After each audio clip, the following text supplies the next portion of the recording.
খুব সহজে বানিয়ে ফেলতে পারবেন এই অরেঞ্জ কেকটা এবং বিকেলে নাস্তা হিসেবে এবং বাচ্চাদের টিফিনও আপনি এই কেকটা দিতে পারবেন।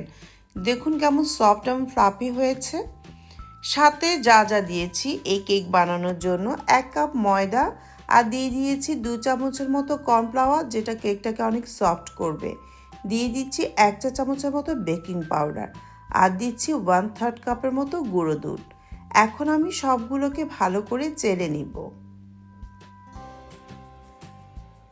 আর দিয়ে দিচ্ছি 1 চিমটি পরিমাণ লবণ, যে লবণটা আমি আগে দিতে ভুলে গিয়েছিলাম।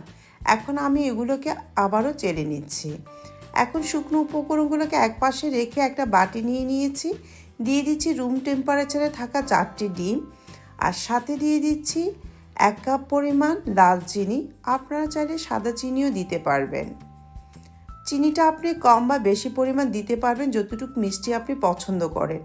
এখন আমি বিটার মেশিন দিয়ে ভালো করে চিনিটা না গলানো পর্যন্ত আমি বিট করে নিব। এখন আমার বিট করা হয়ে গিয়েছে। এখন আমি মালটার অর্ধেক অংশ নিয়ে ভালো করে 2 পিঞ্চ রস দিয়ে দিলাম চিপে। সাথে দিয়ে দিচ্ছি অরেঞ্জ এসেন্স। আপনাদের কাছে যদি অরেঞ্জ ইমালশন থাকে সেটা আপনারা ব্যবহার করতে পারেন।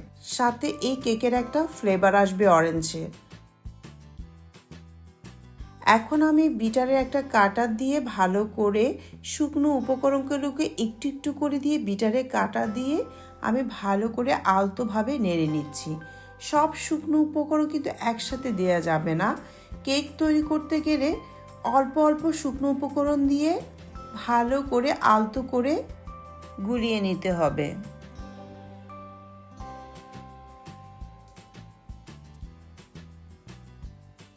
এরপর আমি রান্নার 1/2 কাপ তেল নিয়ে নিয়েছি।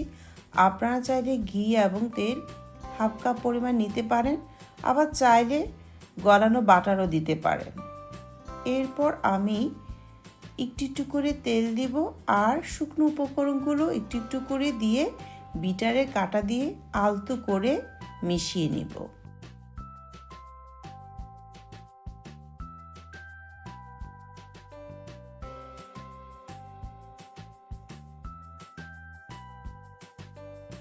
তো আমার সব কিছু উপকরণ মিশানো হয়ে গিয়েছে। বাকি যে তেলগুলো ছিল সেগুলো মিশিয়ে নেব আবার ভালো করে।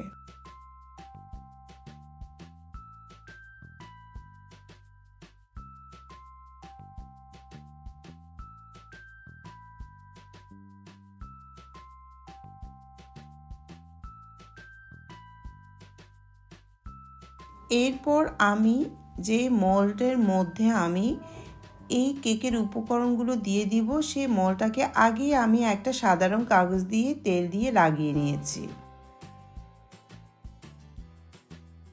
এরপর আমি বাটির সবগুলো ফোম ঢেলে দিব।